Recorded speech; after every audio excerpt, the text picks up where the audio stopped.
Mr. Cross, well, let me first start out by just welcoming you to University City and express my appreciation for you accepting the position. Your talents and skills speak for themselves, and we're very fortunate to have you.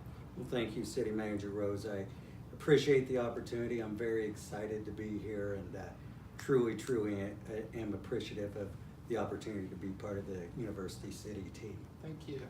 I know that you've been looking at doing some very innovative things with the department. I know some of those things you're looking at both short-term and long-term, but specifically about some of the short-term objectives, especially as it relates to the changes that you're looking to make in code enforcement.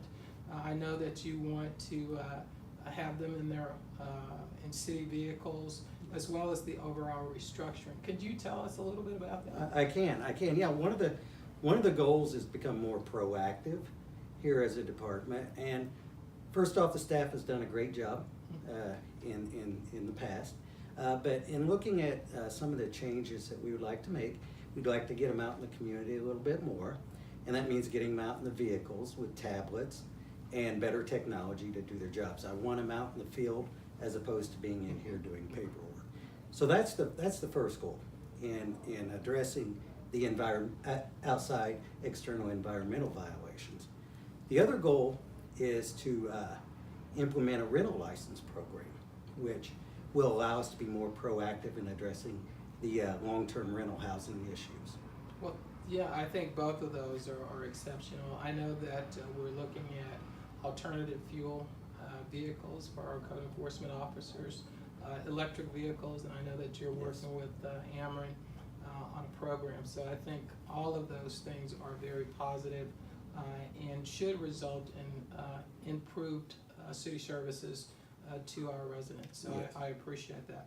I know also that you are working on restarting our comprehensive plan efforts, and this time we're going to be reaching out and asking the residents about their vision for the city Yes. long term. Can you share with us, though, kind of what you're looking at doing? Yes, when you look at the comprehensive plan, that is our 20-year roadmap.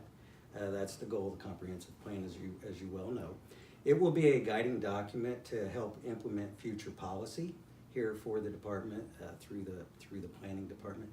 To get there, we need to understand what the vision of the community is. So one of the primary goals is to do an overall assessment of our community and then strongly enforce or strongly ask for community input as part of the community engagement process. So we truly have an understanding of the stakeholder input that we want and the community desires to implement that 20-year long-range plan.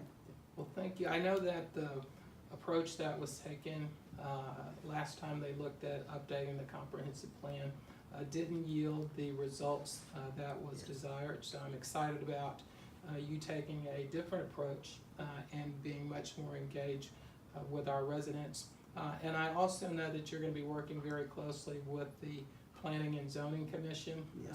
as well as ultimately the Mayor and Council will take action on the comprehensive plan once it's updated. So Yes. I think real positive things are going on, and excited about the future Well, for the department. I'm very excited to be here as City Manager Rose, and I really think we have a lot of good things in the works, and I think the long-term results will reflect that. Well, great. Well, thank you. Thank you. Appreciate it. Appreciate it.